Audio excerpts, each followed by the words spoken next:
No. Segundo de Crónicas 7, del 12 al 16, vamos a hablar del templo. Entonces la Biblia dice, y apareció Jehová a Salomón de noche, y le dijo, yo he oído tu oración, y he elegido para mí este lugar por casa de sacrificio. Si yo cerrare los cielos para que no haya lluvia, y si mandare a la langosta que consuma la tierra, o si enviare pestilencia a mi pueblo, entonces dice el Señor, si se humillare mi pueblo, sobre el cual mi nombre es invocado, y oraren, y buscaren mi rostro, y se convirtieren de sus malos caminos, entonces yo oiré desde los cielos, y perdonaré sus pecados, y sanaré su tierra. Ahora estarán abiertos mis ojos y atentos mis oídos a la oración en este lugar, porque ahora he elegido y santificado esta casa, para que esté en ella mi nombre para siempre, y mis ojos y mi corazón estarán ahí para siempre. Hermano, el rey David es un rey muy importante en la vida de Israel, de la nación judía, de los hebreos o judíos o israelitas. Y el rey David quiso él construir un templo para que se alabara el nombre de Dios. Pero Dios no le permitió, dijo, tú no puedes construirme un templo. Entonces le dijo al rey David, lo hará tu hijo. El rey Salomón, obedeciendo a la voz de su padre, cumplió esta promesa a Dios de construir un templo. Al construir el templo hubo una gran fiesta y una gran bendición, porque la casa de Dios, el templo, había sido construido. Pero entonces el capítulo 7, todo el capítulo 7, Salomón está, el capítulo 6, capítulo 7, Salomón está orando a Dios que bendiga esa casa. Y el capítulo 7 dice que cayó fuego, hermano, del cielo y llenó el templo, y el templo se llenó de humo, de tal manera que los sacerdotes judíos o hebreos o israelitas no podían entrar al templo a ministrar. Entonces fue una ocasión muy importante para toda la nación de Israel. Ahora dice el versículo 12, apareció Jehová a Salomón de noche y le dijo, he oído tu oración. Uno. En segundo lugar dice, he elegido para mí este hogar por casa de sacrificio. Hermano, es muy importante la casa de Dios. Ustedes han estado en un templo en Isai, han estado en unos cuartos de clase, no habían tenido la bendición de tener un templo. ¿Ve? Ahora, hoy, este día, por primera vez y el día domingo, usted está reunido en un templo. Y entonces, ¿qué es el templo? Es casa de Dios, casa de oración. Este es el templo. El edificio es lo que se llama templo. Lo de adentro, que somos tú y yo, toda la gente, niños, todos los que se congregan, son la iglesia.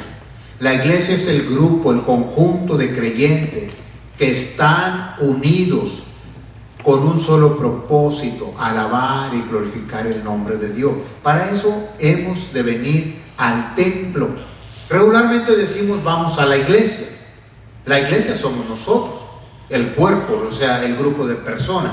Pero no decimos vamos al templo. Regularmente dice, bueno, vamos a la iglesia. ¿Dónde viene? De la iglesia. O estuvimos en la iglesia. Ahora, lo importante en esto es entender, el templo, o sea, el edificio, es casa de Dios. Y de hoy en adelante ustedes son bendecidos de una manera tan especial, porque ustedes tienen un templo. Y entonces este templo debe de venir con respeto, con reverencia. ¿Por qué, hermano? Porque en este templo está la presencia de Dios.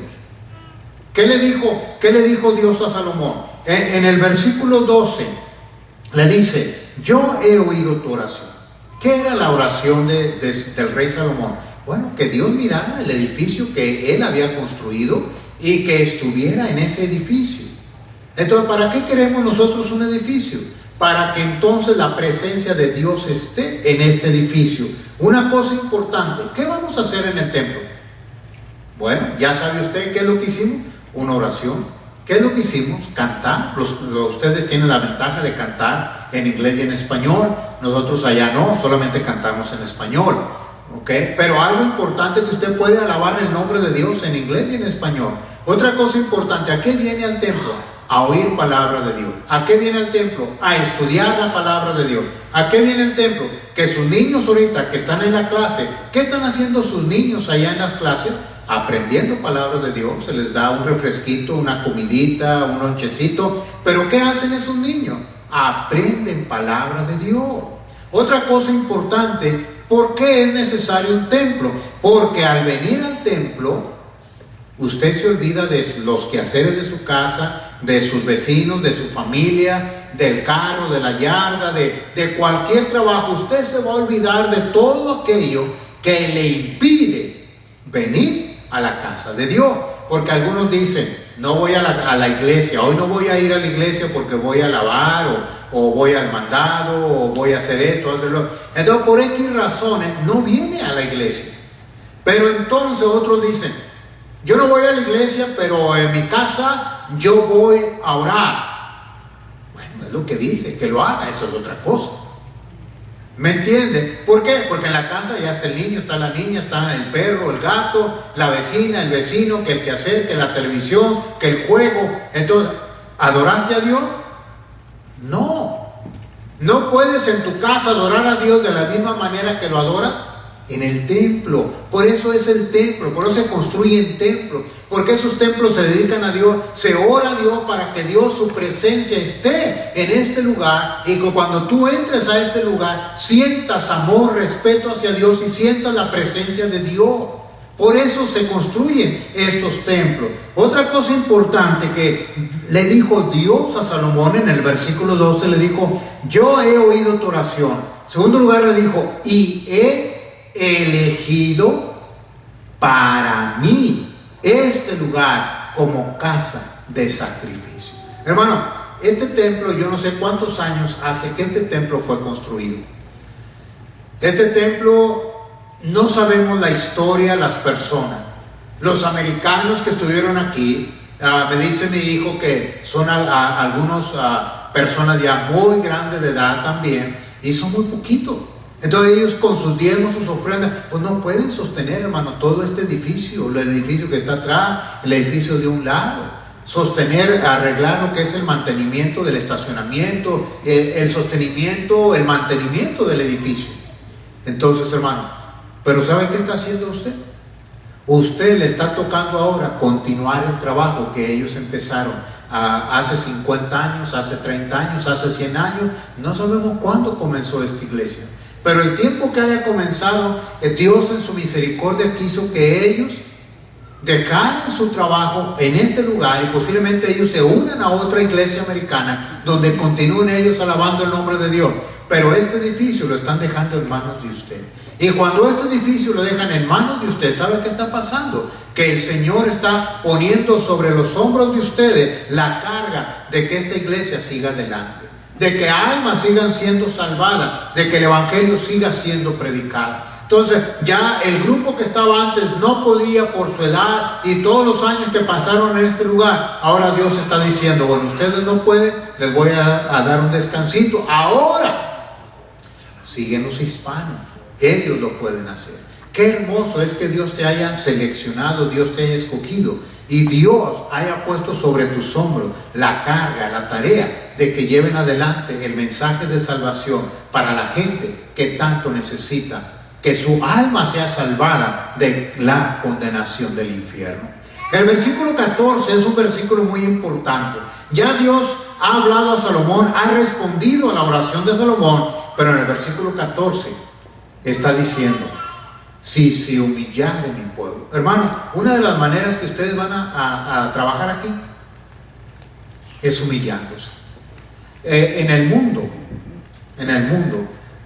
el diablo nos dice que no debemos dejarnos humillar. Siempre la pelea entre los hermanos, o las diferencias entre la gente de trabajo, la gente de la calle, se pelea. ¿Por qué se pelea? ¿Por qué no se dejan de hablar? Por el orgullo. El orgullo es el instrumento número uno que usa el diablo para separar las familias, separar al papá del hijo, separar a la mamá de la hija, separar las hermanas y hermanos por el orgullo. ¿Por qué? Porque se pelean, ya sea por herencia, por trabajo, por dinero. Yo he conocido hogares, se pelean por los hijos, porque el hijo chiquito le pegó al otro chiquito, porque el grande le pegó al otro, y tu hijo, que es mi sobrino, le pegó a mi hija, y se pelean y se separan, se van de las casas, allá a renta uno. Si estaban viviendo juntos, como tenemos muchas veces nuestras familias hispanas viven juntos, 2, 3 familias. No, pues que tu hijo, tu niña le pegó a mi niña, o mi niño le pegó al tuyo, y se enojan, y ya no se hablan las hermanas o los hermanos, y hasta rentan casa y cada quien se va por su lado. Y los niños juegan y juegan otra vez contentos. Al ratito andan jugando el uno y se vuelven a pelear y vuelven a llorar. Y los papás enojados. Fíjate qué tremenda lección. Entonces, ¿por qué, hermano? Por el orgullo. Por nuestro orgullo. O simplemente tu carro no sirve y el mío se dice, ya no le vuelve a hablar. Porque ella dijo que su carro no servía y el de él sí dice, tu televisión no sirve, la mía dice, ya nomás con eso que le diga ya. O no le prestó $10, $20, ya se enojó, ya no le vuelve a hablar porque necesitaba los $10 y para echarle gas al carro y ya no se lo prestó, ya no le va a volver a hablar. El orgullo lo usa el diablo para dividirnos, para separarnos como persona, como familia. Y en la iglesia también. El diablo es tan astuto que trabaja también en la iglesia. Pero dice, si se humillara mi pueblo. Mire, las grandes victorias en la vida de usted se ganan de rodillas. Para el cristiano, si usted quiere que un problema se arregle, necesita doblar su rodilla. Si usted tiene un problema de migración, un problema de la ley, usted tiene un problema del tamaño que sea el problema, que necesita mucho dinero, necesita sanidad, necesita arreglar el problema que sea, doble su rodilla. Y ahí pídale perdón a Dios. Dígale, Dios mío, te pido perdón en primer lugar porque te he fallado. No me he portado bien, o no he ido a la iglesia, o te debo los diezmos, te debo la ofrenda. No he orado, no he leído la Biblia, no tengo un tiempo devocional como lo debo de hacer. Pídale perdón a Dios y dígale, Señor, yo te pido perdón por todas mis faltas, pero por favor te suplico, ayuda a arreglar mi problema. Y cuando Dios responde, mi hermano, usted va a arreglar su problema, no porque usted lo pudo arreglar, sino porque usted se arrimó a aquel que todo lo puede arreglar. ¿Entiende la diferencia? Pero para que usted se arrime a Dios, ¿sabe qué tiene que hacer? Se tiene que humillar. Porque a Dios no se le busca de pie, a Dios se le busca de rodillas. Algo que yo aprendí con ellos, con la gente de Guatemala, nos tocaba empezar una obra allá en LJ, más en la montaña. Y entonces lo que yo aprendí de ellos, mire, teníamos como 10 a 15 varones había en esa obra en LJ. Cuando Miguel iba conmigo, Carlos, empezamos esa obra en LJ. Y le decíamos, vamos a orar para comenzar el servicio. ¿Sabe qué hacían todos los varones? Se arrodillaban. Amén. Y nomás decía, vamos a orar. Y todos se ponían de rodillas a orar. Todos los varones. Era hermoso ver esos varones, 12, 15 varones. Puros varones orando de rodillas. ¿Qué es lo que dice la Biblia? Si se humillare mi pueblo. ¿Por qué no nos humillamos nosotros delante de Dios? Por el orgullo. Tengo dinero, tengo trabajo, tengo casa, tengo carro, tengo esposa, tengo hijos. ¿Para qué necesito a Dios? ¿Por qué no viene la gente a la iglesia? Porque no necesita de Dios. Si los que son miembros de la iglesia no vienen, pues menos los otros que no conocen de Cristo, ¿cómo van a venir? Porque nuestro orgullo es grande. Nuestro orgullo es grande, por eso no venimos a la iglesia. Y si alguien no te habló o alguien no te saludó, pues ya no vienes a la iglesia. Muy buena excusa. ¿Por qué no vas a la... No, el pastor no me saludó, no me habló. Muy buena excusa. ¿Por qué no vas a la iglesia? Porque la otra hermana, el otro hermano me hicieron mala cara o me voltearon, le decía un hermano, me volteó la cara. Bueno, pues volteátela al otro lado, pues si te la volteó para un lado, pues enderezala y sigue para adelante. Ay, pastor. ¿Me entiendes? O sea, muy buenas excusas tenemos para no venir a la iglesia, pero son excusas nuestras. ¿Y esas excusas valdrán delante de Dios? ¿Esas excusas le importarán a Dios? O sea,